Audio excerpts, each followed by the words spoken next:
ආයිබෝවන්. ඉතින් විෂන් 100 අපි දෙවැනි වැඩසටහන මේ විදිහට ආරම්භ කරන්න සූදානම් රෙෂ්නි. ඔව්. ඉතින් විෂන් 100 දෙවෙනි වැඩසටහන අපි අද සුවිශේෂම මාතෘකාවකට යන්න බලාපොරොත්තු වෙනවා මේ වැඩසටහනේ. අනිවාර්යෙන් මතක් කරන්න ඕනේ මේ කාලය තුල අපි කතා බහ කරන්න විශේෂයෙන්ම අයවැය පිළිබඳව. ඉතින් අපි ඔබට පසුගිය වැඩසටහනදී මතක් කරා මේ වැඩසටහන අපි ක්‍රියාත්මක කරන්නේ මේ කොහොමද වියදම් කළමනාකරණය කරගන්න. මොකද රේෂ්නි අපිට හරි අපහසු දෙයක් අපි දකින්නවානේ අපිට වියදම් කළමනාකරණය කරගන්න. මේක මේ කුටුම්බයේ ඉඳලා වෙන දෙයක්. පවුල ගත්තත් හැමදාම කියන පඩියට වඩා වියදම්. රටත් එහෙමයි මං හිතන්නේ. ඔව් කුටුම්බයක අයවැය ඒ තරම් වැදගත් නම් රටක අයවැය කොච්චර වැදගත්ද කියන එක අපි සුවිශේෂයෙන්ම අවධානය යොමු කරන්න ඕන කරුණක්. ඉතින් අපි මුලින්ම බලමු අයවැය කියන්නේ මොකක්ද කියන එක. අයවැය කියලා කියන්නේ ඊට කලින් අපි මේ අද අපේ මැදිරියට ඇවිල්ලා ඉන්න දෙන්නව අඳුන්වලා දෙමු. මොකද නැත්තම් අපි දෙන්න විතරක් කියලා හිතයි අද. ඉතින් අපි බොහොම ආදරෙන් සහ ගෞරවයෙන් යුතුව පිළිගන්නවා දරණායත් ෆර්නාන්ඩෝ මහතා ඇඩ්වොකේට් ආයතනය නියෝජනය කරමින් අපි ආයිබෝවන් කියලා පිළිගන්නවා. රයිට්. ඒ වගේම අපිත් එක්ක පසුගිය වැඩසටහනෙත් සම්බන්ධ වුණා විශේෂයෙන්ම මේ අයවැය පිළිබඳව සහ ඊට එහාට ගිහිල්ලා මේ ජාත්‍යන්තර තලය තුල කොහොමද මේ දේවල් විචල්යන් වෙන්නේ කියන එක ගැන කතා කරන්න CEO ශ්‍රී ලංකා ජාතික ව්‍යාපාර නිර්මාතෘතුමන් ප්‍රශාන්ත් නාසිඩිස මහත්මයා ආයිබෝවන්. රයිට්. එහෙනම් ක්‍රිෂ්ණි පටන් ගමු. ඔව්. හොඳයි. එතකොට අපේ අයවැය ඉස්සලාම අපේ ප්‍රේක්ෂකයන්ට අපි කියමු අයවැය කියන්නේ මොකක්ද කියන එක අයවැය ගැන මූලිකව හැඳින්වීමක් ලබා දීලා මේ වැඩසටහන පටන් ගත්තොත් හොඳයි කියලා මම හිතනවා. කොහොසල ඔයා මොකක්ද ඒ ගැන හිතන්නේ? මම නම් හිතන්නේ මෙහෙමයි. දැන් අයවැය කියන එක මම හිතන්නේ අපේ විශේෂඥයෝ දෙන්නත් එකඟ වෙයි. මේ කොච්චරක් හම්බ කරගන්නවද කොච්චරක් වියදම් කරනවද අපි සරලව කිව්වොත් එහෙම. ඉතින් ඕක මේ ඔයිට වඩා අපි පොඩ්ඩක් සංකීර්ණ විදියට මම හිතන්නේ යන්න පුළුවන් මේ නිර්වචනයක් අපි අවස්ථාව ලබා දෙනවා අපේ දරණායත් ෆර්නාන්ඩෝ මහත්මයාට මේ ඇත්තටම මේ අයවැය කියන එක මොකද්ද සහ මේක දැන් අපි උපකල්පිත ආදායමක් මතනේ මේ වියදම් ගොඩනගන්නේ. එතකොට ඒක කොයි ආකාරයෙන්ද බලපාන්නේ කියලා අපිට පොඩි හැඳින්වීමක් දීමක්. කුසල අයවැය කියලා කියන්නේ අයිබෝන් රේෂ්මි මේ අයවැය කියලා කියන්නේ සාමාන්‍යයෙන් ඉතින් අයයි වැයයිනේ ආදායමයි වියදමයි අතර වියදම කොහොමද ගලපන්නේ කියලා අදාළ අවුරුද්දට තමයි සාමාන්‍යයෙන් අයවැය කියලා කියන්නේ. හැබැයි දැන් මේ වතාවේදී මට හිතෙනවා අයවැය තවත් මේක පැති දෙකකින් වැදගත් කියලා. එකක් තමයි අලුත් රජයක් බලයටපත් වුණාම අයවැය කියලා කියන ආදායමයි වියදමයි වුණාට අර වෙළඳ ප්‍රජාව ව්‍යාපාරික කට්ටිය බලන් ඉන්නවා මොන වගේ ප්‍රතිපත්ති දිශානතියකටද යන්නේ කියලා. එතකොට අර ආදායමයි වියදමයි ගැන විස්තර කරනවා වගේම පොඩ්ඩක් අර අපි කියනවා ප්‍රතිපත්තිමය කාරණාත් අයවැය කියනවා. අපි මෙහෙම කරනවා මේ වගේ අලුත් පණක් කියනවා. ඒක ඇත්තටම ආදායමයි වියදමයි අතර බැලු බැලමට ඍජු සම්බන්ධයක් නැහැ. ඒකෙන් ආදායමක් එන්නෙත් නැහැ වියදමක් එන්නෙත් නැහැ. හැබැයි ඒකෙන් පෙන්නනවා පොඩ්ඩක් ආර්ථිකයේ මොන පැත්තටද යන්නේ කියලා. ඒක නිසා අයවැය කොටසකුත් තියෙනවා. ප්‍රතිපත්තිමය කැලලකුත් තියෙනවා. ඒ දෙකම වැදගත්. මේකේ තවත් මානයක් තියෙනවා මේ වතාවේ. ඒ තමයි අපි දැන් අර අන්තර්ජාතික මූල්‍ය අරමුදලත් එක්ක එකගතාවයකත් ඉන්නවනේ. ඒ නිසා දැන් මේ හදන ආදායම් වියදම් අපි උන් එක්ක තියෙන මූලික එකගතාවයන්ට අනුකූල වෙන්නත් ඕන. නැත්නම් කැමති විදිහට ආදායම් කරන්න කැමති විදිහට වියදම් කරන්නයි කියලාත් බෑ. ඒකත් එක්ක අනුකූල වෙන්නත් ඕන. ඉතින් මම හිතන්නේ මේ පැති තුනම මෙතනදී බලනවා සාමාන්‍යයෙන් අයවැයකදී අපි කතා කරා වගේ අදාළ රජයේ ඒ අදාළ මූල්‍ය වර්ෂයට කොච්චර ආදායමක් අපි බලාපොරොත්තු වෙනවද කොච්චර වියදමක් අපි කරන්න බලාපොරොත්තු වෙනවද ඒ අමාත්‍යාංශ වලට කොච්චර වියදම් කරන්න බලාපොරොත්තු වෙනවද කියලා පාර්ලිමේන්තුව හරහා සම්මත කර ගැනීම තමයි කරන්නේ. මොකද සම්පූර්ණ මුදල් බලය තියෙන රටේ පාර්ලිමේන්තුවට ඕන ඔය හැම අපි කියන්නේ අර වැය ශීර්ෂයක් හරහාම ගිහිල්ලා ඔකට ඡන්ද අරගෙන ඕක වෙනස් කර මොන හරි සංශෝධන තියෙනවා ඉදිරිපත් කරලා ඕක සම්මත කරන්නේ. ඒ සම්මත කිරීම කරේ නැත්නම් එහෙම ඒ අදාළ අමාත්‍යාංශයට මුදල් ලබා දෙන්න හැකියාවක් නැහැ. ඒ වගේම අදාළ අර අනිත් පැත්තෙන් ආදායම ලබා ගන්න බදු ඒවත් අනුමත වෙන්න ඕනේ.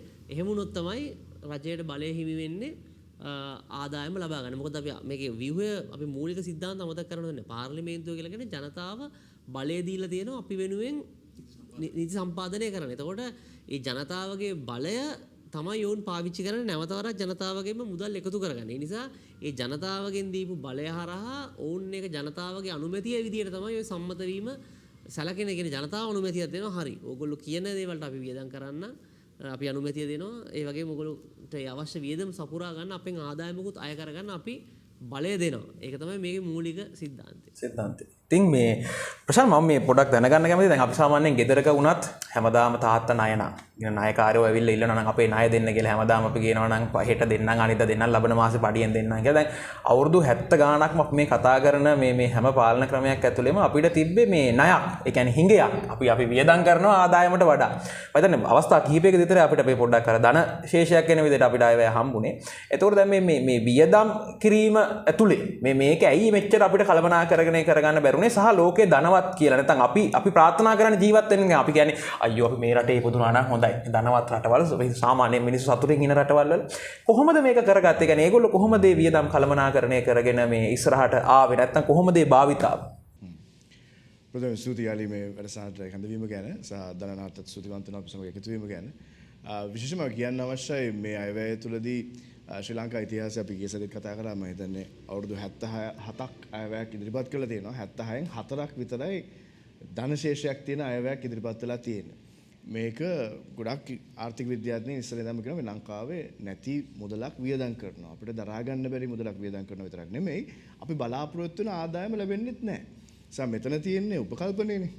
යථාර්ථයේ තව අවුරුද්දකින් අපි දැනගන්න පුළුවන් ඇත්තටම කොච්චරක් වියදම් කරාද ඇත්තටම කොච්චරක් හොයාගත්තද කියලා. ගොඩක් අවස්ථාවලදී ඒ හිතපු ආදායමත් ලබන්න බැරි වෙලා තියෙනවා.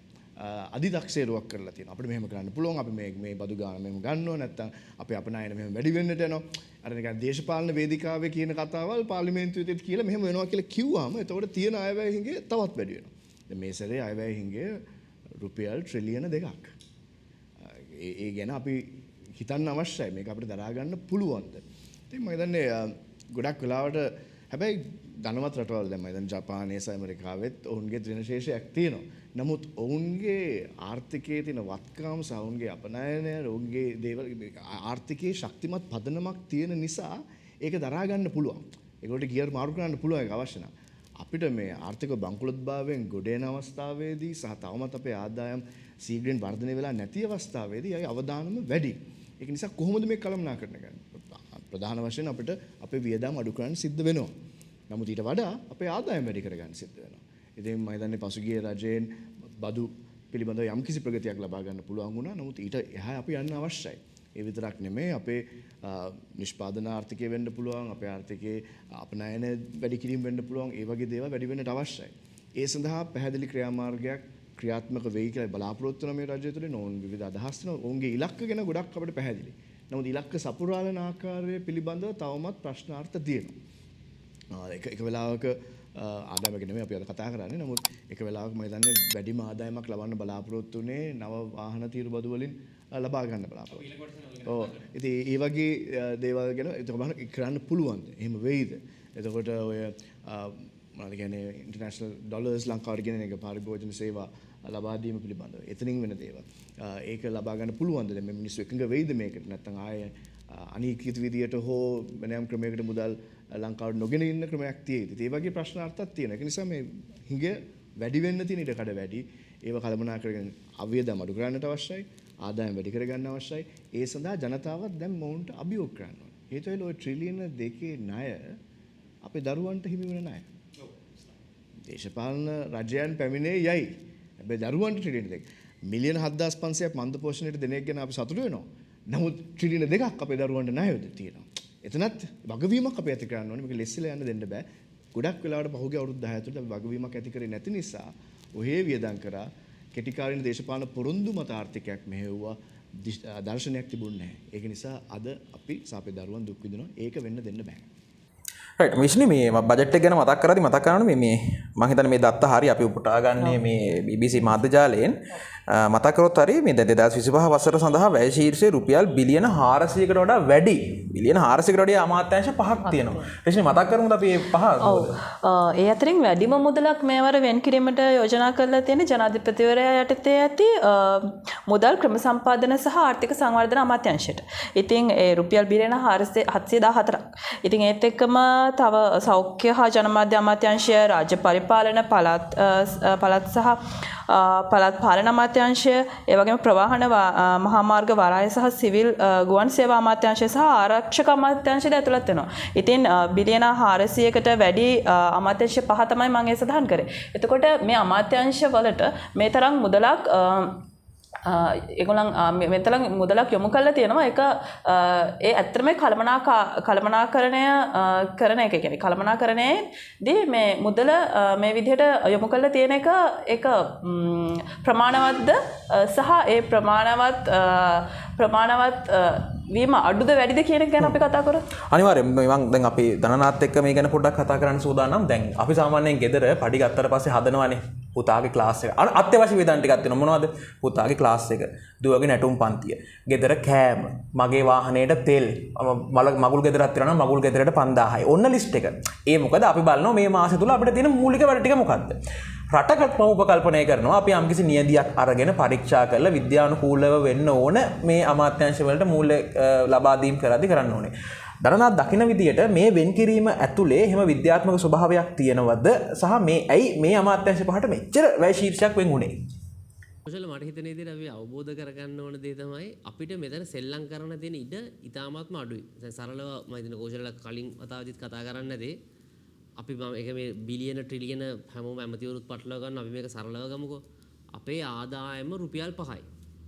සරලව කියනවා නම් අපි අපේක්ෂා කරන්නේ මේ අවුරුද්දේ රුපියල් 5ක ආදායමක්. සරලව කියනවා ට්‍රිලියන 5ක ආදායමක්. හැබැයි අපේ වියදම තියෙනවා රුපියල් 7ක්. දල වශයෙන් ට්‍රිලියන 7ක වියදමක් තියෙනවා. ඒතකොට එතනම පරතරයක් තියෙනවා ට්‍රිලියන 2ක නැත්නම් රුපියල් 2ක. ඒ රුපියල් 5ක් උපයලා 7ක් වියදම් කරන අයවැයක් තියෙනවා. ඒ වියදම් කරන රුපියල් 7ෙනුත් රුපියල් 3ක්ම වියදම් වෙන්නේ කලින් ගත්තු ණයවල ණය ගෙවන්න නෙවෙයි ණයවල පොලිය ගෙවන්න. එතකොට ඇත්තටම රුපියල් 7න් 3ක්ම යනවා නම් 7න් 3ක්ම යන්නේ ණය ගෙවන්න නම් අපිට 4යි තියෙන්නේ වියදම් පැත්තෙන් බැලන්ස් කරගන්න.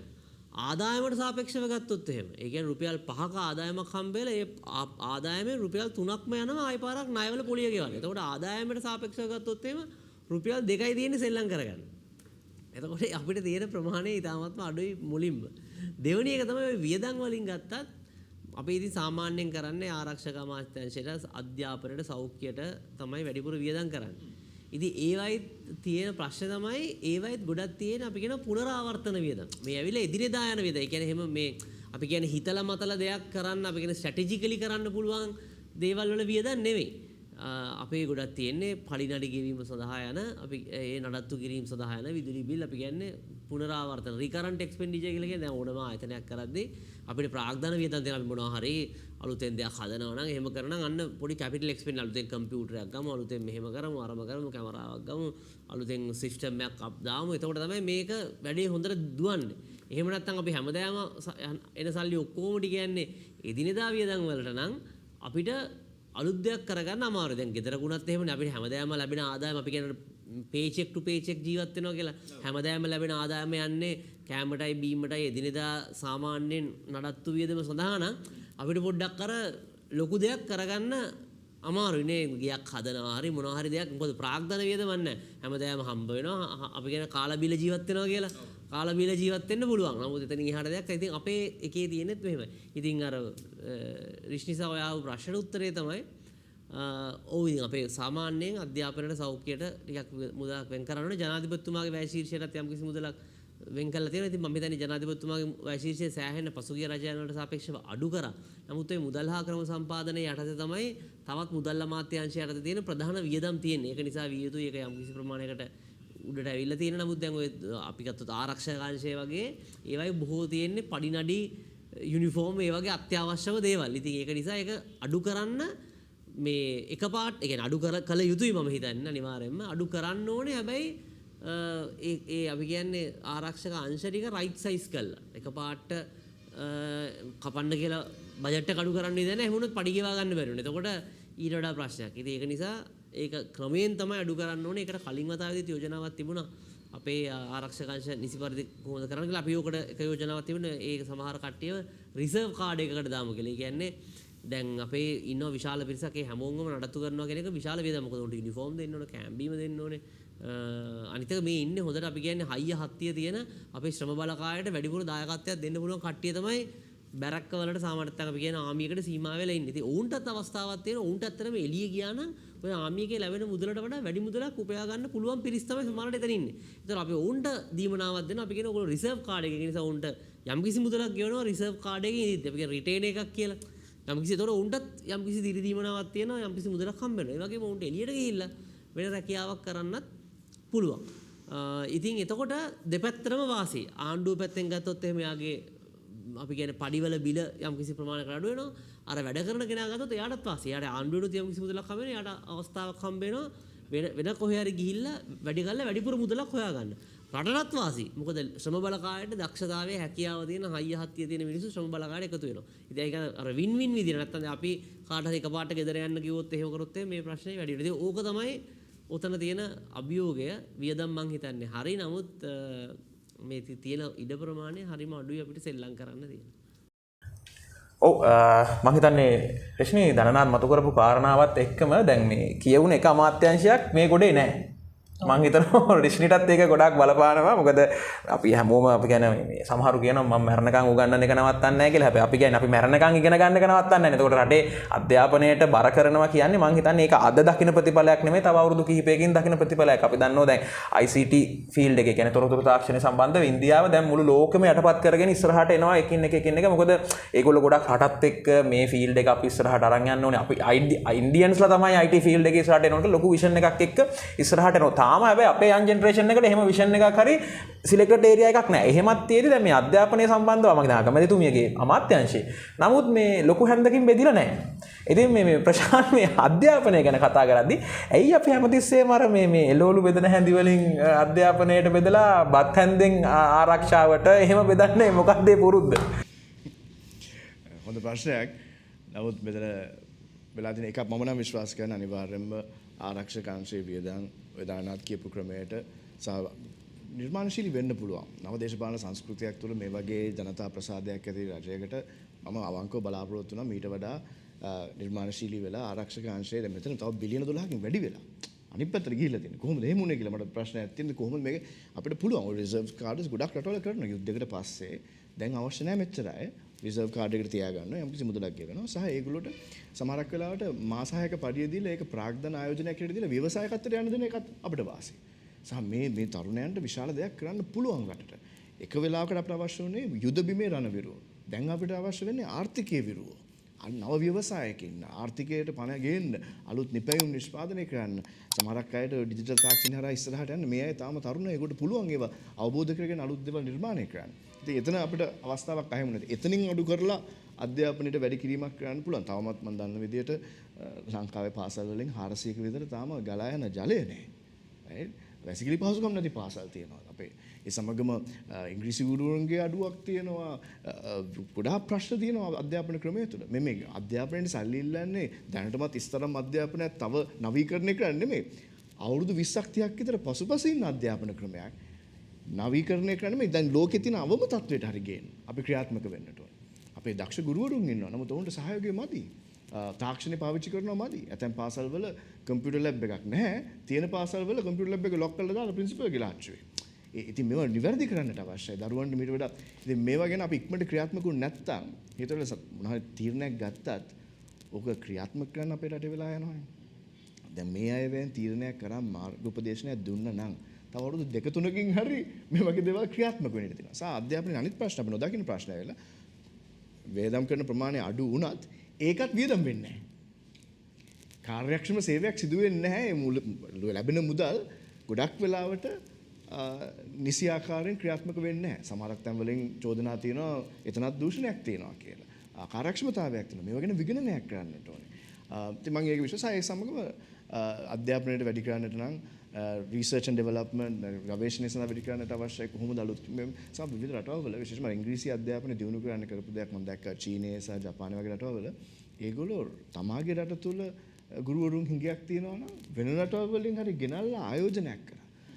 විශේෂයෙන්ම IT සෙක්ටර් එකටත් තමාගේ රටේ අඩුවක් තියෙනවා නම් වෙන රටවල් වලින් හරි ගෙනල්ලා හො තාක්ෂණය පාවිච්චි කරලා ඒක ඉක්මනට කළා. ඒතන මේ පරපුරට ඒ අවස්ථාවල් නැති වෙන්න දෙන්න බෑ කියන ඒ urgency එක ඒ වැදගත්කම ඉක්මනින් ක්ෂණිකව ක්‍රියාත්මක වෙන්නට අවශ්‍යයි. ඊට අමතරව මම විශේෂ කියනවා රාජ්‍යාංශයේ තවමත් මම හිතන්නේ මිලියන 1.5ක් විතර අපේ රාජ්‍යාංශයේ ඉන්නවා. මම හිතන්නේ මහින්ද රාජපක්ෂ ජනාධිපතිතුමා 2005 දී බලයට එන අවස්ථාවේදී හිටියේ ලක්ෂ 6යි. දැන් මිලියන 1.5යි. දැන් මේ සමහරක් අය බහුතරයක් දේශපාලන පත්වීමයි ඉන්නවා. සුදුසුකම් හොයලා තිනවද දන්නේ නැහැ. සමහරක් මේ ක්‍රියාදාමයන් ක්‍රියාත්මක කරන්න බලපෑමක් වෙලා තියෙන අකාර්යක්ෂම අය එතන සිටීම. දැන් ඇමරිකාවේ පහ රාජ්‍යාංශයකට කර උන් ඊමේල් එකක් කවලා අහනවා ඔබ ඉන්නවනම් පිළිතුරක් දෙන්න කියලා. අපේ රාජ්‍යාංශයට ඊමේල් එකක් දැම්මොත් ලිපියක් මාර්ගෙන් දැනුම් දෙන්නේ. ලිපියක් දැම්මත් ඒකට පිළිතුරක් දෙන්න. ගොඩක් අය වැඩට එනවද නැද්ද දන්නෙත් නැහැ. ඉතින් ඇයි අපි දැනගෙන මේක අකාර්යක්ෂමයි ප්‍රශ්නයක් තියෙනවා කියක දැනගෙන ඇයි දිගින් දිගටම මෙහෙම වේදන් කරන්නේ? උන්ටත් අර මිලිටරි එකට දෙනවා වගේ යෝජනාවක් කරන්න පුළුවන්. මෙන්න මාස 6ක පඩිය දැන් ඇමරිකාවේ මම හිතන්නේ මාස 7ක පඩිය දෙනවා. මාස 7ක පඩිය දීලා ඒගොල්ලෝට නව රැකියාවක් කරන්න ආර්ථිකයට බරක් නොවි ආර්ථිකයට දැන් ඒගොල්ලෝ සහනයක් දෙන්න ආර්ථිකයට බලයක් වෙන්න අවස්ථාවක් වෙනවා. එතකොට ඇත්තටම වැඩ කරන රජයේ සේවකයාට දක්ෂයාට මීට වඩා හොඳ පඩියක් ගෙවලා අර අපි ගිය සතියේ කතා කරපු උට ඒ සේවයේ තියෙන ගරුත්වය ආයෙ ගේන්න පුළුවන්. ඒ වගේ දේවල් කරන්න අපේ අධ්‍යාපනයට මීට වඩා සල්ලි අපිට හොයාගන්න පුළුවන් කියලා මම විශ්වාස කරනවා. මම හිතන්නේ ප්‍රශාන්ත අපේ ඊළඟ කාරණාවට මේ රේෂිනි ඒ සම්බන්ධවත් අපිට මම හිතන්නේ කියවීමක් තියෙනවා මේ බජට් එකේ රාජ්‍ය සේවකයන් සම්බන්ධ මම හිතන්නේ මේ පළවෙනි කාරණාව තමයි ඇත්තටම මේ මුලින් සතුරු වුණා කියවද්දි රාජ්‍ය සේවකයෝ අප්පුඩි ගහලා ටිකක් මේ Facebook එකේ පෝස්ට් දාලා පස්සේ ටික ටික ගණන් හදලා බලලා කියනවා මේ නෑ මේ කතාවේදී අපි අප්පුඩි ගහුවට ගණන් හදලා බලුවම අපිට වැඩි වෙලා නෑනේ අපිට තිබ්බ ටිකමනේ තියෙන්නේ තිබ්බත් ආපහු අනිත් පැත්තෙන් අපේ වැටුපෙන් අරගන්නවනේ අර ඒ වගේ පොඩි කතා බහකුත් ආවා ඒ කියන්නේ මහාචාර්යවරු ගණන් හදලා දැම්ම එකතු කරලා අඩු කරලා දැම්මට පස්සේ අර තිබ්බ ප්‍රසාදේ දරනවත් එකපාරට රාජ්‍ය සේවකයන්ගේ නැති වෙලා ගියා. ඉතින් දැන් මේ රිෂ්නි ඒක ගැනත් අපි තියෙනවා මම හිතන්නේ නේ අපිට මේ වෙනස් කරපු විදිය. ඔව් එතන රාජ්‍ය සේවක වැටුප් වැඩි කිරීමට යෝජනාව වගේම පෞද්ගලික අංශ සේවකයන්ගේ මේ මාසික වැටුප වැඩි කිරීමටත් යෝජනා තිබුණා. ඒ වගේම තමයි මම විශේෂයෙන් දැක්කා වතුකම්කරුවන්ගේ යෝජිත වැටුප රුපියල් 1700 මේ රජයේ දීමට මැදිහත් වන බවක් තිබුණා. ඉතින් මේ ගැන අපි කතා කරොත් ඔව් මේ දන්නා දැන් මේ රාජ්‍ය සේවක සම්බන්ධව හැමදාම කතා වෙන අර තීරණාත්මක සාධකයක් මම හිතන්නේ ශ්‍රම බලකායේ වැඩිපුරම ඉන්නවා කිව්වොත් මම හිතන්නේ නිවැරදි මේ රාජ්‍ය සේවකයෝ. එතකොට පළවෙනි කාරණාව මිනිස්සුන් අහන ප්‍රශ්නේ තමයි දන්නා ගෙවන පඩියට වැඩ කරන්නේ නැහැ. කොයි වෙලාවෙ ගියත් ප්‍රාදේශීය ලේකම් කාර්යාලය ලංකා බැංකුවේ වුණත් අපි හිටගෙන ඒ වැඩේ හරියට වෙන්නේ නැහැ කියලා එක චෝදනාවක්. ඊළඟ කාරණාව තමයි හැමතිස්සෙම රාජ්‍ය සේවකයෙකුට එනවා අපිට වැටුප් මදි. අපිට වැටුප් මදි. දැන් රාජ්‍ය සේවකයා කියන කෙනාට වැටුප් මදි වුණොත් එතනම දූෂණයක් නේ. මොකද අපි උප්පත්තියේ ඉඳලා මරණ මොහොත වෙනකන් රාජ්‍ය සේවකයෙක් අපිට ඕනෙම තමයි ජීවත් වෙන්න නැත්තම් බෑ හැදිලා තියෙන සිස්ටම් එකත් එක්ක. එහෙම තනියෙන් ඉන්න හරි අමාරුයි අපිට. ඒ යන ක්‍රමය ඇතුලේ ওই රාජ්‍ය සේවකයන්ට හැමදාම දෙන ටොෆිය මම එහෙම කිව්වොත් ඒ වැටුප් වැඩි කරනවා කියන ටොෆිය කොයිතරම් දුරට සාර්ථකද නැත්තම් කොහොමද මේ රාජ්‍ය සේවක යාන්ත්‍රණය අපි මේ හරි මැෂින් එකක් අරගෙන මේ රට දුවන්න විදියට පාවිච්චි කරන්නේ අර පඩිය කියන තෙලුත් එක්ක නැත්තම් ඒකත් ප්‍රශ්නයක් නේ. ඔව්. මමත් ඔය සාකච්ඡා කිහිපයකට ගියට පස්සේ ඒ රාජ්‍ය සේවකයන්ගේ මමත් ඒ කියන්නේ මම හිතන්නේ රාජ්‍ය සේවකයන්ගේ පඩිය වැඩි වෙන්න අවශ්‍යයි යම් ප්‍රමාණයකින් වෙන හේතුවක් නිසා නෙමෙයි. දැන් මේ රජය නිකුත් කරපු නිවේදනය අනුවම දැන් රුපියල් 23000ක් 25000ක් වගේ නම් අවම වැටුප තියෙන්නේ. අපි ජනසංඛ්‍යා ලේඛන දෙපාර්තමේන්තුවේ වෙබ් අඩවියට ගියට පස්සේ ඒකේ දාලා තියෙනවා දරිද්‍රතා රේඛාවේ ඉන්නවනම් කොච්චරක්ද අවම මුදල ලබා ගන්න ඕනේ කියලා. ඒතකොට දරිද්‍රතා රේඛාවේ ඉන්නවා කියලා කියන්නේ Tamanට ජීවිතයේ ආහාර ඇඳුම් ඇතුළු මූලිකම අවශ්‍යතා. ඒ කියන්නේ පොඩි ලොකු දේවල් නෙවෙයි. අපි කියන්නේ මැරෙන්නේ නැතුව කාලා බීලා ඉන්න අඩුම තරමේ එක පුද්ගලයෙක්ට රුපියල් 17000ක් විතර ඕනේ. ඒතකොට රාජ්‍ය සේවකයෙක් ඉන්නවා නම් පවුලේ 3 දෙනෙක් හරි 4 දෙනෙක් හරි ඉන්න. ඔහු නම් එකම ආදායම උපයන්න අනිවාර්යෙන් ඔහුගේ පවුල ඉන්නේ දරිද්‍රතා රේඛාවෙන් පල්ලෙහා. එතකොට එතන ප්‍රශ්නයක් තියෙනවා. ඒ වගේම අපි ගත්තොත් එහෙම ඉහළ ඉන්න මට්ටමේ කියන්නේ බර තීරණ ගන්න කට්ටියටත් රුපියල් ලොකු ගාණක් පඩියක් හම්බ වෙන්නේ නැහැ. ඒ කියන්නේ ඒගොල්ලෝ දරිද්‍රතා මට්ටමෙන් උඩ හිටියට ඇත්තටම පවුලේ 4 දෙනෙක් ඉන්නවනම් ඒ එක්කෙනාම නම් මේව කරන්නේ ඒගොල්ලෝ දරිද්‍රතා රේඛාවට වඩා පොඩ්ඩක් ඉහළින් තමයි ඉන්නේ. එතකොට ඒ ඉහළ බර තීරණ ගන්න කට්ටියට පඩිය වැඩි වෙන්න ඕනේ. හැබැයි ප්‍රශ්නේ තියෙන්නේ පඩිය වැඩි කරන්න විදියක් නැහැ. මොකද අපේ ඉන්නේ බොහොම අපි කියන්නේ පාදම පළල් රාජ්‍ය සේවයක්. ඒ කියන්නේ ගොඩාක් අපි කියන්නේ වැලියු ඇඩිෂන් එකක් නැති කිව්වා වගේ වැඩක් වෙන්නේ නැති ඊමේල් එකක වැඩක් ප්‍රශ්න ගොඩක් තියෙන අපි කියන්නේ ටේල් හෙවි නැත්තම් වෙන පිරිසක් ඉන්නවා චූටි චූටි වැඩක් ගන්න පිරිසක් දේශපාලන බලපෑම් වලින් දාලා. ඒකට පඩිය හැබැයි වැඩිම මුදලක් යන්නේ මේ පල්ලෙහා කට්ටියට චූටි චූටි පඩි ගෙවන්න. එතකොට ඉහළ කට්ටියට පඩිය වැඩි වෙන්න නම් පල්ලෙහා කට්ටියට වෙන රැකියාවක් සඳහා අවස්ථාව ලබා දෙන්න අවශ්‍යයි. ඒගොල්ලෝගෙන් ප්‍රමාණය අඩු වුණොත් විතර ඒ ඉතුරු වෙන මුදලෙන් ඉහළ කට්ටියට වැඩි කරන්න පුළුවන්. එහෙම නැති වුණොත් වෙන්නේ මේ පල්ලෙහා කට්ටිය ඇවිල්ලා ඉතින් ඒගොල්ලොන්ට අර වගේ දරිද්‍රතා රේඛාවේ කවුරුත් ඉන්න කමති නැහැ නේ. ඒගොල්ලොත් යම් කිසි මුදලක් හම්බ කරගන්න බලනවා. කොහොමද හම්බ කරගන්නේ? එක්කෝ OT කරනවා. එහෙම නැත්නම් අර හොඳට වෙන ප්‍රොසෙස් එක මැද්දේ කවුරු හරි නවත්තලා ඒකෙන් ගාණක් හම්බ කරගන්න බලනවා. කියන්නේ මිනිස්සු පගා දෙනවා කියලා දෙන්නේ නරක වැඩ කරන්න නෙවෙයි. මිනිස්සු නරක වැඩ කරන්න දෙන නමුත් ඔය නොකල යුතු දෙයක්. ඒ කියන්නේ හොර වැඩක් කරන්න නීති විරෝධී වැඩක් කරන්න සාමාන්‍යයෙන් පගා දෙන. ඒ කියන්නේ නීතියට පිටින් දැන් වෙන්නේ එහෙම නෙවෙයි. නීත්‍යානුකූල දේ කර ගැනීම සඳහා තමයි මුදලක් වෙන් කරන්නේ මොකද අර මැද්දේ ගොඩක් කට්ටිය මේ ප්‍රොසෙස් එක නවත්තනවා. ඉතින් ඒක නිසා ඕක කරනවා නම් කරන්න වෙන්නේ පල්ලෙහා පිරිස අඩු කරලා ඒකෙන් ඉතුරු වෙන මුදලින් තමයි උරට දෙන්නේ. එහෙම නැත්තම් මම කියන්නේ මොකද්ද වෙන්නේ කියලා. රාජ්‍ය සේවකයෝ එදා මම මහාචාර්යවරුන්ගේ වෛද්‍යවරුන්ට මම සාකච්ඡාවේදී මම මතු කරපු දේ තමයි මේ ලෝකේ හැකියාවක් නැහැ ආදායමට වඩා තමන් වියදම් කරන්න හැකියාවක් නැහැ ලැබෙන මුදලට වඩා. ඔයාට උපරිමයේ වියදම් කරන්න පුළුවන් ඔයාට ලැබෙන මුදල තමයි. ඊට වඩා වියදම් කරන්න පුළුවන් සමීකරණයක් මේ ලෝකේ නැහැ. එහෙම කරන්න පුළුවන් එක ක්‍රමයක් තියෙනවා. එහෙම අවශ්‍ය නැහැ. තමයි ණයට ගන්න ඕනේ. ඒකත් ඉතින් ණයට ගත්තොත් එහෙම කොයි වෙලාවක හරි ගෙවන්න වෙනවනේ. ඒ කියන්නේ පොලිය හරි ගෙවගේ විඳලා කොයි වෙලාවක හරි එතකොට ඒත් ආදායමට වඩා වියදම උපය ගන්න ක්‍රමයක් නැහැ. රජයකට පුළුවන් ඕනනම් ඒක චුට්ටක් වෙනස් කරන්න. මොකද ඔය අපි පාවිච්චි කරන මුදල් නෝට්ටු නිකුත් කිරීමේ ඒකාධිකාරී බලය තියෙන රජයට. ඒ නිසා ඕන් ඊළඟ වතාවේදී කරන්න ඔච්චර මුදලක් වෙන් කරාට පස්සේ සල්ලි දී ගන්න අමාරුනොත් එහෙම ඔය මුදලේ වටිනාකම අඩු කරනවා. ඒ අඩු කරලා තමයි හැමෝටම සල්ලි බෙදලා දෙන්නේ. ඕක තේරුම් ගන්න පුළුවන් මට තේරෙන සරලම ක්‍රමය තමයි හරි විදියට නම් අපි දැන් අපිට රුපියල් 5000ක් හම්බ වෙනවා කියලා කියන්නේ අපි කරන මොනවා හරි වැඩක් ගබඩා කිරීමනේ 5000 කියලා කියන්නේ. මම උදේ ඉඳන් මොනවා හරි කෝල් සරන් නැත්තම් අපි මම කොත්තු රොටි කඩේක කොත්තු ගහනවා. මම මේ කොත්තු ගහන ශ්‍රමය මට ඒ වෙලාවේ රඳව ගන්න බෑ. ඒ ශ්‍රමය රඳව ගන්න පුළුවන් මාධ්‍ය තමයි රුපියල් 5000 නෝට්ටුව. ඒතර මේ 5000 නෝට්ටුව මම ගිහලා මෙට්ටයට තිබ්බොත් එහෙම අර මම තැම්පත් කරන්නේ මම දවස පුරා කොත්තු ගහපු මහන්සිය තමයි රුපියල් 5000ක තැම්පත් කරන්නේ. එතකොට රජයට පුළුවන් වුණොත් එහෙම ඕකේ වටිනාකම වක්‍රාකාරයෙන් අඩු කරන 5000 ඊළඟ වතාවේදී 4000යි නම් එතකොට මගේ ශ්‍රමය කවුරු හරි හොරකම් කළා නේ මගේ එතකොට ඕක කරන්න පුළුවන් අනික් ක්‍රමය තමයි මුදලේ වටිනාකම අඩු. ඉතින් ඒක මුදලේ වටිනාකම අඩු කරලා පඩිය වැඩි කරා කියලා තේරුමක් නැහැ. ඊළඟ වතාවේදී ඊළඟ අයවැයේදීත් ඔය වෘත්තීය ක්‍රියාමාර්ග ගන්න හැමෝටම ඊළඟ වතාවේදී සිද්ධ වෙනවා පඩිය වැඩි කරන්න කියලා කියන්නේ මොකද වෙළඳපොළට ගියාට පස්සේ මුදලේ වටිනාකම අඩු කළා. මුදලේ වටිනාකම අඩු කරාට පඩිය වැඩි වුණා කියලා තේරුමක් නැහැ. ආයෙ වතාවක් කියන්නේ වෙයි අපේ පඩිය ආයෙ පාරක් වැඩි කරන්න කියලා. ඉතින් ඔය ප්‍රශ්නෙන් අපි එළියට එන්න අවශ්‍යයි. ඒ නිසා මම හිතන්නේ මම අනිත් ඒක තව එකක් තියෙනවා අලුතෙන් රාජ්‍ය සේවකයෝ 30000ක් රැකියා විරහිත පිරිස බඳව ගන්නවා කියලා. අපේ නම් අදහස් උනේ බඳව ගන්නව නම් රැකියා විරහිත කට්ටිය බඳව ගන්න එපා. හොඳ හැකියාව තියෙන කට්ටිය බඳව කියලා. රැකියා විරහිත කට්ටිය බඳව ගත්තා කියලා මේක කාර්යක්ෂම කරන්න බෑනේ අපිට ඕනේ. ඒකෙත් ප්‍රශ්නයක් තියෙනවා දන්නවද? මේ ගොඩාක් වෙලාවට විශ්වවිද්‍යාල ප්‍රජාවත් පාරට බහිනවා හැමතිස්සෙම මේ නොමිලේ අධ්‍යාපනය දුන්නා. අපි ඉගෙන ගත්තා. විශ්වවිද්‍යාලත් නොමිලේ දුන්නා. ඒකත් අපි අමාරු ඉගෙන ගත්තා. දැන් රසාද දෙන්න අපිට. ඇයි දැන් ඔක්කොම නිකන් දුන්නා නම් රසාද දැන් ඇත්තටම ලෝකයේ තියෙන ක්‍රමවේදයේ ඇතුලේ ඔය කියන විදිහට මේ රාජ්‍යාංශීය විශ්වවිද්‍යාල වලට විතරක්ද රජයේ රැකියාව විවෘත වෙලා තියෙන්නේ? එහෙම නැත්නම් මේ අනිවාර්ය රජයේ විශ්වවිද්‍යාල සිසුන්ට රජයේ රැකියාව දිය යුතුයිද? කොහොමද ඕකේ භාවිතාව? එහෙම එකක් නෑ රජයේ විශ්වවිද්‍යාල ශිෂ්‍යයන් රජයේ රැකියාව දෙනවා කියලා. එහෙම ගත්තාට පස්සේ අපිට රජයට නිතරම තියෙන්නේ කෑෂ් අවුට්ෆ්ලෝ එකක්නේ.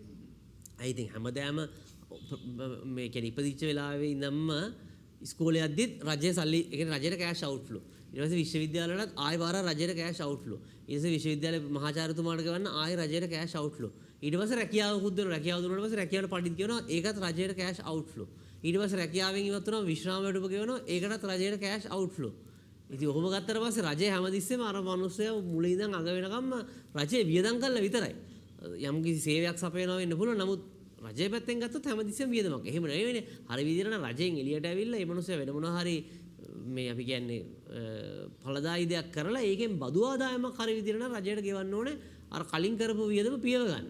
ඉතින් මෙහෙම කරන්න ගත්තොත් කවදාවත් මේක සස්ටේනබල් වෙන්නේ නැහැ. මේක කාලයක් වැඩි කල් දුවන්න හම්බ වෙන්නේ නැහැ. ඉතින් හැබැයි ඒක තේරුම මම කිව්වා වගේ රජයේ සේවකයන් පඩි වැඩි නොවිය යුතුයි කියන එක නෙවෙයි. වෙන්න ඕනේ ක්‍රමවේදයක් තියෙනවා. ඒ කෑල්ල මේකේ මිසින්. ඉතින් අර 30000ක් බඳව ගන්න එකටත් මට තියෙන ප්‍රශ්නේ එකයි. එහෙම බඳව ගන්නව නම් ඕනේ අර ධාරිතාව වැඩි සම්පූර්ණ සිස්ටම් එකම වෙනස් කරලා කරන්න බලන්න. දැන් රැකියාව විරහිත කෙනෙක් ආවා කියලා එයාට කොහොමද රැකියාවක් විරහිත වෙලා තියෙන්නේ? ස්කිල් එකක් අඩු නිසානේ. ඒතකොට ඒගොල්ලොන්ට ඇවිල්ලා රැකියාවක් දෙන්නට නම් ඒගොල්ලෝ අප්ස්කිල් කරන්න ඕනේ එමනම්. ඒ අනිත් පැත්තේ විශ්වවිද්‍යාල වලට ගිහිල්ලා බලන්න ඕනේ ඇයි මේගොල්ලොන්ට රැකියාව හොයාගන්න බැරි කියලා. ඒ කියන්නේ විශ්වවිද්‍යාලේ තවලුවක් තියෙනවනේ. උගන්නපු දෙයින් රැකියාවක් නැහැ. මොකක් හරි ප්‍රශ්නයක් තියෙනවා මෙතන. උන්ට රැකියාවක් දුන්නා කියලා ප්‍රශ්න විසඳන ඒක හරියටලා දැන් උණ අපිට ඇඟට උණ ගත්තොත් එහෙම අපි උණ බස්සන්නේ කොහොමද? අපිට ඕන පුළුවන් උණ කට්ට ගිහිල්ලා ඒකේ අර පරිමාණය මකලා චුට්ටක් එහෙට මෙහෙට කරන්න. ඒ කියන්නේ එහෙම පුළුවන් නේ ඕන කට්ට වෙනස් කරන්න. කට්ට වෙනස් කරා කියලා ඇවිල්ලා මේ අපි කියන්නේ උණ හොඳ වෙන්නේ නැහැ නේ. උණ කියලා කියන්නේ මොනවා හරි ඇඟ ඇතුලේ තියෙන ප්‍රශ්නයක් නිසා එන රෝග ලක්ෂණයක්. දැන් අර එහෙම සාමාන්‍ය වාහනේ තෙල් අඩුයි වගේ නම් අර සාමාන්‍ය වාහනේ ඇලයට පාක් කරොත් එහෙම අර පරිමාණයත් එක්ක තෙල් ඇල වෙලා කට්ට ලොකු වෙනවා. එහෙම වුණා කියලා වාහනේ තෙල් තියනව නෙවෙයි චුට්ට දුරක් ගියොත් එහෙම වාහනේ මග හිටියේ. ඒ වගේ මේ රැකියාව දුන්නා කියලා මේ ප්‍රශ්නේ විසඳන්න අමාරුයි. ඒකට අර පොඩ්ඩක් ඉතින් හැබැයි ඔක්කොම ඉතින් බර ඒවා ඉතින් ඔය අප්ස්කිල් කරන ඒවා ඕව රයිට් සයිස් කරන ඒවා ජනප්‍රිය දේවල් නෙවෙයි. ඉතින් බැඩුම් අහන්න වෙන උද්ඝෝෂණ සිදුවන දේවල්. හැබැයි ඉතින් ඒක නොකර ඉස්සරහට ගියොත් ඒකම තමයි වෙන්නේ. ඊට වඩා බරපතල අභියෝගයකට තමයි හැමුණොත් එහෙම මුහුණ දෙන්න වෙන්නේ. අපි රේෂ්නි මං හිතන්නේ මේ රේෂ්නිලත් ඔකට අදහසක් පොඩි ප්‍රශ්නයක් තියෙනවා අහන්න. දැන් අපි 2022 ආර්ථික අර්බුදයක් එක්ක එන්නේ අපේ ආර්ථිකය ඒතරම් අස්ථාවර තත්ත්වයක පවතිනවා. ඉතින් මේ වසරේ 2025 අයවැයත් එක්ක ඔවුන් ඉලක්ක කිහිපයක් ගෙනෙනවා. මේ වසරේදී 5% ආර්ථික වර්ධනයක් ළඟා කරගන්නවා. ඒ වගේම 2028 වසරේදී ණය සාර්ථකව ගෙවන රාජ්‍යයක් බවට ශ්‍රී ලංකාව පත් කරගන්නවා. වෙනදා වගේ හැමදාම වගේ දිලිදු බව තුරන් කරනවා කියන එක. ඉතින් ඇත්තටම මේ 2025 අයවැයත් එක්ක ප්‍රශාන් අපිට පුළුවන් වේද මේ ඉලක්ක වලට ළඟා වෙන්න? අපි ළඟා විය යුතුයි. රටේ අභිවෘද්ධිය උදෙසා අපේ දරුවන්ගේ අනාගතය උදෙසා එහෙම එලෙසින්ම කරන්න පුළුවන් වෙයි කියලා අපි ප්‍රාර්ථනා කරනවා. නමුත් ඒ සමගම ප්‍රජාතන්ත්‍රවාදයක සක්‍රිය පුරවැසියන් හැටියට අපි ප්‍රශ්න අහනවා. දැන් කියන්න සලස්ම මොකක්ද? කොහොමද කරන්නේ? ඒකේ මයිල්ස්ටෝන්ස් මොකක්ද? මේ කාලෙ වෙද්දි කොහොමද? මේ කාලේ වෙනකන් ඉන්න බෑ. මේ මාසේ කොච්චරක් කරනවද? මේ මාසේ. ඒතර අපිට බලන්න පුළුවන් මේ වැඩේ ඒ ආකාරයෙන් යන්නේ නැත්තම්. ඒතර අපිට වගවීමක් ඇති කරන්න පුළුවන්. ජනතාවට යම්කිසි පීඩනයක් ඇති කරන්න පුළුවන් රජයට. මෙහෙම කිව්වා. බලන් ඉන්න බෑ. තව අවුරුදු 5කින් ආවුනේ නෑනේ. එහෙනම් උනේ නැත්තම් මේ තියෙන වල මීට වඩා ගැඹුරු තැනක අපි ඉන්නේ. ඉතින් එතනට වැටෙනකල් ඉන්න අවශ්‍ය නැහැ. මම විශ්වාස කරන ප්‍රජාතන්ත්‍රවාදයක රටක් අසාර්ථක වෙලා තියෙනවා නම් අපි හැමෝම වා කියන්නේ පුරවැසියන් හැටියට. අසාර්ථක නායකයෝ පත් කරා නැත්තම් බොරු මායාවල් කියන නායකයෝගේ ඒ බොරු විශ්වාස කරලා ඒව වගවීමට ලක් කරන්නේ නැතුව ඒක බොරුවක් වෙන්න දීලා බලන් හිටියා. එහෙම වෙන්න තියන්න බෑ. ඉතින් මම ඒක තමයි විශ්වාස කරන්නේ. නමුත් අනිවාර්යයෙන්ම මේ දේවල් වෙන්න ඕනේ. අපි ණය ගෙවන්න ඕනේ. 2028 විතර වෙද්දී අනිවාර්යයෙන්ම ණය ගෙවන්න ඕනේ. ඒක නිකන් අපිට හිතුණා නම් විතරක් නෙමෙයි. ඒ අන්තර්ජාතික ප්‍රදාවේ ඒ කාලෙ වෙද්දී ආනය කමක් නැහැ. ඔක අත්තල දාන්න එහෙම වෙන්නේ නැහැ. මේක අනිවාර්යයෙන්ම අපි ගෙවන්න ඕනේ. ඒකම අපේ මේ දරිද්‍රතාවය ඉක්මනින් අපි විසඳුම් ගන්න ඕනේ. මන්ද පෝෂණය පෙළෙන දරුවන්, අපේ ගර්භණී මාතාවන්ට තියෙන පෝෂණ උණතාවයන් මේවා වැඩි වෙමින් පවතිනවා. ගොඩක් නිවාසවල තාම වේලවල් තුන නොකරන නිවාස කොච්චර තියෙනවද? ඉතින් මෙහෙම දුක් විඳින්න ඕන රටක් නෙමෙයි මේව විසඳන්න ඕනේ. ඒකයි රජයක් පත් වෙලා තියෙන්නේ. ඉතින් ඒ සමගම දැන් අපේ ආර්ථිකයේ වර්ධනයක් සිදු වෙන්නට අවශ්‍යයි. මේ අඩුම ගානේ 5%කට. ඉතින් එතනට එන්නට මොකද්ද සලස්ම? ඉතින් එතන තමයි මම හිතන්නේ සමහර කාලට මේ රාජ්‍යයට ලොකුඩක් ඇඟිලි දික් කරන්න හේතු වෙවිලා අර දේශපාලන වේදිකාවේ වගේ කියන දේවල් කියලා. දැන් දේශපාලන වේදිකාවේ කියපු සමහර දේවල් ඒ අයුරින්ම කරන්න බැරි බව දැන් ඒගොල්ලෝ පිළිගන්නවනේ. දැන් ඔය අයවැය කතාවෙත් කියපු දේවල්. එහෙනම් දැන් එහෙම තියන්න බවට පැහැදිලි සලස්මක් දෙන්න. බ්ලූ ප්‍රින්ට් එක දෙන්න. කොහොමද කරන්නේ? මොනවද වෙන්න ඕනේ? කොහොමද අපිට උදව් කරන්න පුළුවන්? සාමාන්‍ය පුරවැසියන්ට මොනවද අපෙන් වෙන්න ඕනේ? ඒ වගේ දේවල් සහ දවනත් කියපු තම වැදගත් කාර්යයක්. අපි අසාර්ථක වෙලා තියෙන රටක් හැටියට දේශපාලඥයන්ට විතරක් බැලලා හරියන්නේ නැහැ. රටේ මානසිකත්වයේ තුලත් අපි වෙනසක් වෙන්නට ඕනේ. අයින්ස්ටයින් කියනවානේ අපේ මානසික විකල් වීමේ අර්ථකථනය එකම දේ වර්ධනවා කියකේ දැනගෙන ඒ දේම කිරීම. අපි රටක් හැටියට අපි අහන්නේ එකම දේ කරලා අපිට දියුණු වෙන්න බෑ. අපිටත් වැරදුනා, දේශපාලනයට වැරදුනා, රජයන්ට වැරදුනා, හැමෝටම වැරදුනා. මොකද්ද වෙනස් වෙන්න ඕනේ? විශේෂයෙන්ම මේ තරුණයන්ට මම කියන්නේ සමාජයේ රජයට ඔහොම බලපෑම් කළා මට රසාවක් ඕනේ, මට මේක ඕනේ, මට අරක දෙන්න මේක කවදද ඔබ නැගිටින්නේ? ඔය ප්‍රශාන්ත් කියපු කාරණාවට මම මේ අහන්න කැමතියි. දැන් ප්‍රශාන්ත් සාමාන්‍යයෙන් අපි දන්න කියන විදිහට විශේෂයෙන්ම මේ දේශපාලන ශාස්ත්‍රයට අනාගත තරුණයන් බිහි කරන වේදිකාවක් නිර්මාණය කරපු කෙනෙක් මෑත කාලීනව ඔය දනනාත් කියපු මේවා මේ අර අපි කියනවා රස නැහැ. ඒ කියන්නේ දැන් නිකන් හරි මේ වේදිකාවක් නැගලා අපි අපේක්ෂකෙක් කියනවා මේ අපි තරුණයන්ගේ ස්කිල් හදනවා. එහෙමද? හොඳයි. ඊට කියනවා අපි මේ තරුණයන්ට පුද්ගලිකාංශී අවස්ථාව හදනවා. ඒ හොඳයි. ඊට පස්සේ කියනවා අපි අස්වැසුම වැඩි කරනවා 5000ගේ. කියලා අපුඩි ගන්න. ඒ කියන්නේ අර රස ඒවා. අර නැත්නම් රජයේ සේවකයන්ගේ පඩිය වැඩි කරනවා කියපු ගමන් මුළු රජයේ සේවකයෝ සියල්ලම ඡන්දේ ගහලා දානවා. දැන් මේ දේශපාලන ධාරාව තුල ව්‍යාපාරය තුල ඇත්තටම අර තිත්ත කාරණා එළියට ගන්න පුළුවන්ද සහ එහෙම ගත්තොත් ජයග්‍රහණයක් එයිද? මම හිතන්නේ නායකත්වය වැදගත් වෙන්නේ. නායකයා දකින්න දර්ශනේ යන්න ඕන තැන දකින්න. ඒක නිසා නායක කණ්ඩායමක් හැටියට ජනතාවට පැහැදිලි කරලා දෙනවා මේක අපි කරනවා. මේක අපි කළ යුතුයි. අප විශ්වාස කරන අපි මේ දේ කරනවා. ඒ වගේ නායකත්වයක් දෙන්න අවශ්‍යයි. හැම වෙලේම රාජ්‍ය පාලනය කරන්න බෑ පෝලිං කරලා මොකද්ද ජනතාව හිතන්නේ? මේ වෙලාවේ වැඩිපුර අප්පුඩියක් ගන්න කොහොමද? සමාජ මාධ්‍ය වැඩිපුර ෂෙයාර්ස් ගන්න කොහොමද? ලයික්ස් ගන්න කොහොමද? අපේ මාකටිං කැම්පේන් උදව් වෙන්නේ කොහොමද? එහෙම හිතලා රාජ්‍ය පාලනය කරනවා නම් එහෙනම් තවත් අර්බුදයක් සිදු වෙනවා. හැබැයි වෙලා තියෙන්නේ ඒකයි. කොහොමද අපි ජනතාවට අවමය දීලා ඒගොල්ලෝ සංසිඳවන්නේ? අපි ජනතාවට තේරෙන්නේ නැහැ. දැන් අප්පුඩියක් ගැහුවට තමයිගේ දරුවන් මීට වඩා ණය වෙනවා. ඒක ආයෙ රිටර්න් එක එන්නේ ජනතාවට. කොච්චර මොනා කරත් ඒක තේරුම් ගන්න අපි ජනතාව දැනුවත් කරන්න ඕනේ. මේ වගේ වැඩසටහන් තුලින් අපි උත්සාහ කරන්නේ අපි ජනතාව කෙරෙහි බුද්ධිමත් වෙන්න ඕනේ. අපි මෙච්චර කල් හිතපු දේවල් ප්‍රශ්න ගන්න ඕනේ. දැන් ගොඩක් රටවල දැන් මේ දැන් කතා කළා වගේ උපාධිධාරීන් ඉන්නවා විරයක් කියවෙන් පෙළෙනවා. ඒක නිසා දැන් 30000ක් දෙන්න හදනවා. ඒ රටවල බලන්නේ මෙයාට පුළුවන් ද ප්‍රශ්න විසඳන කෙනෙක් බවට පත් වෙන්න. අනේ ඒ නිසා මම මෙයාට රසාත් වෙනවා. මෙයාට නව විදිහට හිතන්න පුළුවන්ද? මෙයාට අර ඇටිටියුඩ් එකක් තියනවාද? ආකල්පමය හැකියාවක් තියනවාද? කොහොම හරි ප්‍රශ්නේ විසඳලා කොහොම හරි වැඩේ කරන්න. ඒ වගේ රැකියාවක් නැතුව ඔහෙ ඉන්නවා මට දෙනකල් කියන මානසිකත්වයක් තියෙනකොට බොහෝ දුරට මේ පුද්ගලයා අසාර්ථක වෙන තියෙන ඉඩකඩ වැඩි. ඉතින් මේක දැනගෙන අපි කළානේ. පහුගිය රජෙත් කරන්නේ කොහොමද මේක අලුත් දේශපාලන සංස්කෘතියක් වෙන්නේ? එහෙනම් ඒ දරුවාට එහෙම හිතන්න හේතුව අපි අසාර්ථක වුණා අධ්‍යාපන ක්‍රමය තුළ. එහෙනම් ඒක කොහොමද නිවැරදි කරන්නේ? ගොඩක් පෞද්ගලික ආයතනවල උපාධිධාරීන් රජයේ විශ්වවිද්‍යාලෙ කෙනෙකුට එහෙමම ගන්නෙ නැහැ. ඉස්සෙල්ලා ට්‍රේනින් එකක් කරන වෙනම ට්‍රේනින් එකක් කරනවා ආයෙ හදලා ගන්න හරි ආකල්පයක් දෙන්න ගොඩක් වෙලාවට. ඉතින් අපිට ඒව විසඳන්න ඕනේ. ඒකට ආදායම වියදමක් පොඩ්ඩක් වැඩි කරාට කමක් නැහැ. මේවා ක්‍රියාත්මක වෙන්නට ඕනේ ඉක්මනින්. නැත්තම් අපිට දරා ගන්න බැරි ප්‍රශ්න දිගින් දිගටම ඇති වෙනවා. ඔව්. ප්‍රශ්නේ දැන් මේ සමාජය තුළ කතිකාවතක් ඇති වුණා IMF ගැන. අපි මෑත කාලේ දකමු විදියට මේ තේරෙන සිංහලෙන් IMF ගැන ලංකාවට කියලා දුව කෙනෙක් තමයි දරණාත් ෆර්නන්ඩ් කියන්නේ. ඒ කියන්නේ මිනිස්සුන්ට තේරෙන විදියට හැමෝම IMF ගැන විවිධ වූ මත කියනවා දේශපාලන වේදිකාවේ ටොම් පච එළියට ගහද්දී අර සරලවම මෙන්න මේකයි IMF එක මෙන්න මේකයි ගියාට කියලා තේරුම් කරේ දරණාත් ෆර්නන්ඩ් වගේ චරිත සාවිශේෂයෙන්ම ඒ අතර ප්‍රනාතන ගන්නවා. මම අහන්නේ මේ වියදම් වැඩි කිරීමට හෝ අඩු කිරීමට IMF එකේ නැත්නම් ඒ ගෙවිසුමේ තියෙන බලපෑම කවර ආකාරයෙන්ද? මොකද දැන් ආණ්ඩුවක් ගත්ත ගමන් කියන්නේ අයියෝ අපිට මේක කරන්න වෙන්නේ IMF ඉඳලා අයියෝ අපිට මේක කරන්න වෙන්නේ IMF ඉඳලා. මම අහන්නේ මේ වියදම් පාලනය කරගන්න IMF එකේ බලපෑමක් තියෙනවද? ඒක කොයි ආකාරයකද? නෑ IMF එක ඇත්තටම අපි අවබෝධ කරගන්න ඕනේ ඒගොල්ලෝ අපි කියන්නේ සීමා ඉරක් තමයි ලකුණු කරන්නේ. ඒකේ තමන් ඇතුලේ ඕන ක්‍රීඩාව කරන්න පුළුවන්. ඒ කියන්නේ ඒගොල්ලෝ කියන්නේ කොයි වෙලාවකත් අර බද්ද දාන්න හෝ අර බද්ද අයින් කරන්න කියලා. ඒගොල්ලෝ දීලා තියෙන දැන් මේ අයවැයේදීත් මම අර මුලින්ම තුනක් කිව්වනේ අයවැය බලනවා ප්‍රතිපත්ති දිශානතිය බලනවා තුන්වෙනි එක තමයි අන්තර්ජාතික මූල්‍ය අරමුදලත් එක්ක තියෙන එකගතාවය. ඒගොල්ලෝ කියලා තියෙන්නේ ඒගොල්ලෝ මේ ඒ කියන්නේ ඒගොල්ලෝ කියලා තියෙන්නේ ඒක ඉතින් අපේ හොඳට කියලා කියන්නේ එතනින් එහාට ගියොත් එහෙම ඒගොල්ලෝ කියන්න අවශ්‍යතාවයක් නැහැ. ඒගොල්ලෝ කිව්වත් නොකිව්වත් අපේ ආදායම මදි නම් වියදමට වඩා ඉතින් මේක ප්‍රශ්නයක් වෙනවනේ. ඒ කියන්නේ දැන් අපේ ගෙදර ආදායමට වඩා වියදම වැඩි නම් ඒක ඉතින් අන්තර්ජාතික මූල්‍ය අරමුදලෙන් හරි බැංකුවෙන් හරි ඇවිල්ලා කියන්නේ අපිට තේරෙන්න ඕනේ ආදායමට වඩා වියදම වැඩි නම් මේක වැඩේ යන්න විදියක් නැහැ නේ කොයි වෙලාවකරි මට හිර වෙනවා කියලා. ඒ අනුව උන් හතරක් දීලා දෙන එකක් තමයි ප්‍රාථමික ශේෂය කියන එක. ප්‍රාථමික ශේෂය 2.3ක් තියාගන්න කියලා දෙනවා දලදේශීය නිෂ්පාදනය.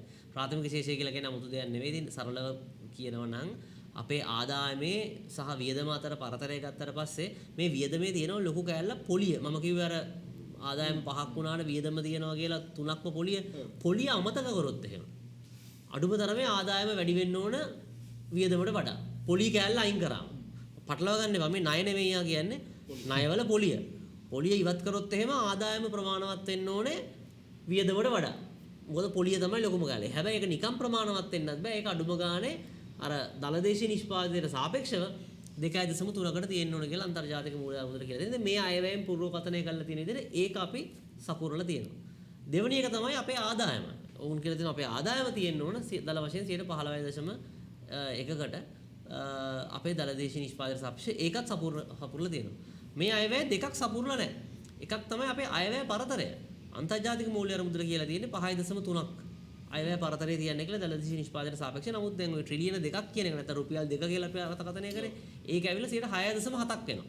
ඒ නිසා ඒක අපි සම්පූර්ණ කරලා නැහැ. හැබැයි ඒක වුණා කියලා අපි අන්තර්ජාතික මූල්‍ය අරමුදල එකඟතාවයෙන් එළියට පනින ස්වභාවයක් නැහැ. මොකද ඒක ටිකක් නෙගෝෂියබල්. ඒ කියන්නේ ඒක මූලික එකක් නෙවෙයි. ඊට පස්සේ අනිත් එක තමයි ඉතින් ඔය අයවැය පරතරය ඇවිල්ලා තියෙන අපේ වියදම් ප්‍රමාණය වැඩි වෙන නිසා. මොකද අපේ වියදම් වුන් කියලා තියෙන්නේ 26.3ට තියන්න කියලා. අපේ දැන් කියලා දෙනවා 21.8කට වගේ දලදේශීය නිෂ්පාදනය. ඒතකොට ඒ හතරෙන් දෙකක් තමයි අපි සම්පූර්ණ කරලා තියෙන්නේ. ඉතුරු දෙක වුන් බලාපොරොත්තු වෙච්ච එකත්. ඒතකොට වුන් ඇඳලා තියෙන ওই සීමාව. ඔය සීමාවේ අපිට පුළුවන් කැමති එකකට වියදම් කරන්න, කැමති එකකට වියදම් නොකරන්න, කැමති එකකට ආදායම් ලබා ගන්න. ඒතකොට ඔය කියන එකගතාවයට දාලා තියෙනවා නම් මොනවා හරි බද්දක් අය කරන්න හරි මොනවා හරි වියදමක් දාන්න කියලා ඒ ඇවිල්ලා අන්තර්ජාතික මූල්‍ය අරමුදල දාපු එකක් නෙමෙයි.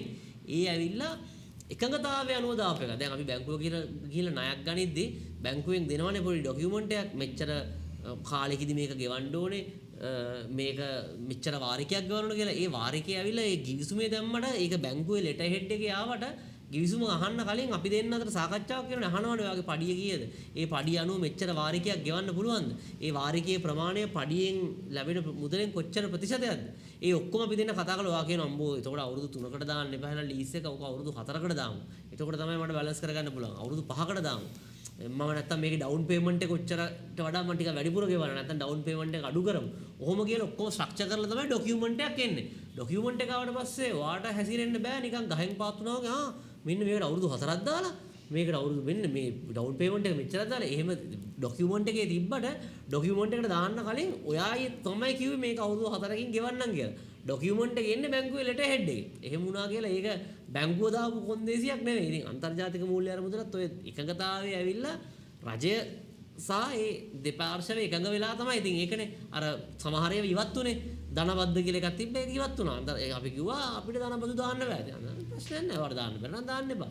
අපි කිව්වා අර ආරෝපිත කුලී මත බද්ද imputed rental income එක මත බද්දක් ගන්නවා කියලා.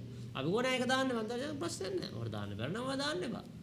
ඔය කියන්න මේ 15.1ට ආදායම ගන්න පුළුවන් වෙන මොනවද තියෙන්නේ. ඉතින් අපි ඒකට දේවල් කියලා දෙනවා. ඉතින් ඒක නිසා අන්තර්ජාතික මූල්‍ය අරමුදල කොහොමත් එහෙම රටවල් වලට දේවල් කරන්නේ නැහැ. මොකද එහෙම කරොත් එහෙම ප්‍රශ්නයක් වෙනවනේ. එතකොට ඒ රටේ අභ්‍යන්තරයට ඇඟිලි ගැසීමක් වෙනවනේ. මම ඇවිල්ලා කිව්වොත් එහෙම අපි පිටතනකට ගියත් මම ගිහිල්ලා අපි තුමම කඩේකින් කෑමක් ගන්න ගියා කියලා මම මේ මිනිස්සුන්ට ගියොත් එහෙම කොත්තු රොටි හදන්නේ ඔහොම නෙවෙයි.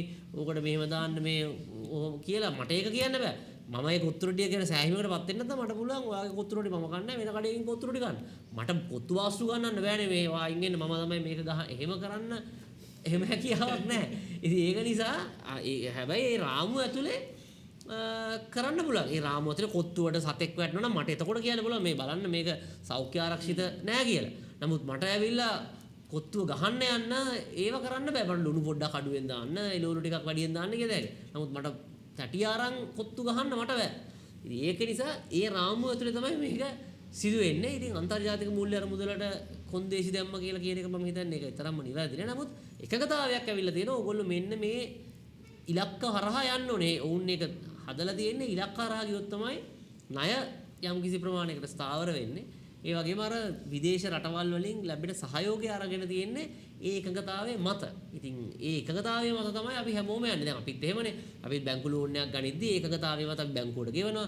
ඒ එකඟතාවයේ මත තමයි මම ඇවිල්ලා මගේ ඔපරේෂන් එක කරනවා. මම ඔෆිස් එකේ කට්ටියට කියනවා මේ මට මෙච්චර ණයක් තියෙනවා. ඒ නිසා ඔයගොල්ලෝ මෙච්චර සේල්ස් ප්‍රමාණයක් මට ගෙනල්ලා දෙන්න ඕනේ. එහෙම ගෙනාවේ නැත්තම් මට මේ වැඩේ කරන්න බෑ. ඒ සේල් එක ගෙනාවොත් මම ඔයාලට තව ඉන්සෙන්ටිව් එකක් දෙනවා. එතකොට මේ අර බැංකුවේ එකත් එක්ක මුළු පදනමම ගැලවිලා. එතකොට සේල් ටාගට් එක ගහගන්න බැරි වුණා කියලා සේල්ස්මන් ඇවිල්ලා බැංකුවට බැලලා හරියන්නේ නැහැ. මේ මහත්තයා ගිහිල්ලා මේ බැංකුවත් එක්ක කිවිසුමක් අස්සම් කරලා ඒක නිසානේ මට මේ කෙලුනේ ඊටත් සේල් ටාගට් එක අඩු. එහෙම කරන්න බෑ. මේ හැමෝම එක යම්කිසි එකකතාවයකට ඇවිල්ලා දෙන එකකතාවයට ඇවිල්ලා තියෙන අපි කරපු ගොංකම් නිසා. එහෙම නැත්තම් අපිට මේ තත්ත්වෙට උදා වෙයි. අපි අන්තර්ජාතික මූල්‍ය අරමුදලට හරි විදිහට යන්න ඕනේ නැහැ. අපි කියන්නේ මේකට ගියපු එක තමයි කරගත්තු ලොකුම කියන්නේ ගියපු එක කියලා කියන්නේ යන්න විදියට වැඩ කරගත්තු එක තමයි ලොකුම මෝඩකම. දැන් අර දොස්තර ගාවට යන විදියට අරක්කු බීලා සිගරට් බීලා ඔක්කොම පිස්සුනට ලෙවල්ලා දොස්තර මහත්තයා තිත්ත බෙහෙත් දුන්නාට පස්සේ දොස්තරට බැනලා වැඩක් නැහැ. අපි මුලින්ම තේරුම් ගන්න ඕනේ දොස්තර මහත්තයා ගාවට නොයා ඉන්න විදියට ජීවන රටාව හදාගත්තු නැති එක. ඉතින් එහෙම අමාරුයි වටනට පස්සේ ඒ වෙලාවට දොස්තර මහත්තයා ගාවට යෑම හැර වෙන විකල්පයක් තිබ්බේ නැහැ. සහ දොස්තර මහත්තයා ගාවට 17 වතාවක් ගිහිල්ලා තියෙනවා. 17 වතාවක් ගිහලා ඒකට දොස්තරට බැලලා හරියන්නේ නැහැ. 17 වතාවක් ගියාට මට සනීපුන්නේ නැහැ කියලා ඉතින් දීපු බෙහෙත් දිව්වේ නැත්තම් දොස්තර මහත්තයා කියපු දේවල් කරේ නැත්තම් ඒකට ආයි පාරක් දොස්තරට බැලලා වැඩකුත් නැහැ. අපි ඉතින් අර ප්‍රශ්නේ මුල හඳුනා ගන්න නමුත් ගොඩක් කට්ටිය කරන එක දොස්තරට බයිනවා එක දොස්තර ගේ මොකක් හරි එකක් කියනවා. ඉතින් හැබැයි ඒක තේරුම සමහරවිට දොස්තරලත් වැරදි වේදුත් දෙනවා. ඒකත් කියන්නේ බෑ. සමහර දොස්තර මේ නොගැලපෙන බෙහෙත් දෙනවා, ඇලර්ජි වෙන බෙහෙත් දෙනවා, ආන්න නැතුව බාල බෙහෙත් දෙනවා, හොර බෙහෙත් දෙනවා. ලංකාවෙත් එහෙම වුණානේ. ඉතින් ඒක නිසා ඒකේ තේරුම දොස්තර සර්ව සම්පූර්ණයි කියන එක නෙමෙයි. නමුත් අපි දැනගන්න ඕනේ දොස්තර ගාවට නොයන විදියට වැඩ කරන්න. නමුත් ලෙඩාට ලොකු ප්‍රශ්නයක් තියෙනවා කියලා පැහැදිලි. හේතුව ඇවිල්ලා අපි ආර්ථිකය අපේ ලෙඩෙක් නම් මුළු ලෝකෙම කිසිම රටකට වඩා පාකිස්තානයේ විතරයි අපි දෙවෙනි වැඩියෙන්ම IMF එකට ගිහලා අනේ අපිට පිට වෙන්න ඕන කියලා අපි කිව්වේ මේ ලංකාවේ. ඒතකොට අපිට පැහැදිලි ලෙඩක් තියෙනවා කියලා IMF එකට විතරක් නෙමෙයි ලෝකෙටම පැහැදිලි. ආයෝජකයින්ට පැහැදිලි. මේ රටේ දේශපාලඥයන්ට රට ආර්ථිකය කළමනාකරණය කිරීම පිළිබඳව ප්‍රශ්නාර්ථයක් තියෙනවා කියලා. ඒ ගිය 16 වතාවෙන් යම්කිසි හරි විදිහට ඇවිල්ලා හරි මාර්ගයට ආවනම් මොනවාරි හිතා ගන්න පුළුවන්. නමුත් බහුතරයක් අපි අසාර්ථක වුණා. සහපේ හිටපු ජනාධිපතිතුමාත් දැන් ගිය සැරේ අයවැයෙන් කොහොම හරි පහුගිය කාලේ බංකුලොත් භාවයෙන් ගොඩ ඒමට යමක් කළා. නමුත් මේ IMF එකට වැඩියෙන්ම ගියේ එතුමා. මම හිතන්නේ 6 වතාවක් විතර ගිහලා තියෙනවා එතුමා විතරක්. ඉතින් මෙතන ප්‍රශ්නයක් තියෙනවා. ඉතින් කොහොමද ආයෝජකයෙක්ට බය නැතුව ලංකාවට ආයෝජනය කරන්නේ?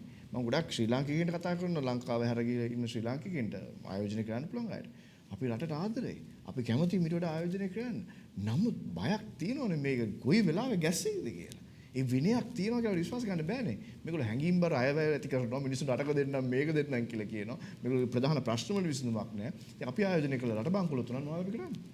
ඉතින් මේ ලෙඩේ නිසා අපිට ලැබෙන්න තියෙන ප්‍රතිලාභ අපිට නැති වෙනවා. ඒක නිසා තිත්ත වුණත් අපිට මේ ක්‍රමය යන්න වෙනවා. දැන් මම එක දෙයක් ගරු කරනවා සහ අගය කරනවා මේ රජය තුල වුණ IMF එකට කොච්චර බැන්නත් right අපි ප්‍රතිව්‍යුහගත කරනවා මේගොල්ලොත් එක මෙහෙම යන්නේ නැහැ අපි මෙව කිව්වල් අන්තිමේදී යන්න ඕන පාරේ තාම යන්නේක් ගැන අපි සතුටු වෙනවා. හේතුව නිකන් හරි මේ වෙලාවෙත් ආය දමල ගහලා ගියා නම් කොහෙන්ද සල්ලි? මේ මුළු රටවල් කීපයක් එකතු වෙලා එකඟුනේ මෙන්න IMF එකේ ගතාවේ මේක අනුව යනවා නම් අපි ණය ප්‍රතිව්‍යුහගත කරන්න කියලා. ඒක මුළු ලෝකෙටම කියලා ගහනවා ඔයගොල්ලෝ බලන්නේ කරන්නේ මේක කරනවා. හැබැයි දේශපාලන වේදිකාව තුල එක එක කාලේ එහෙම කිව්වා. එහෙම නොකිරීම ගැන අපි සතුටු වෙනවා.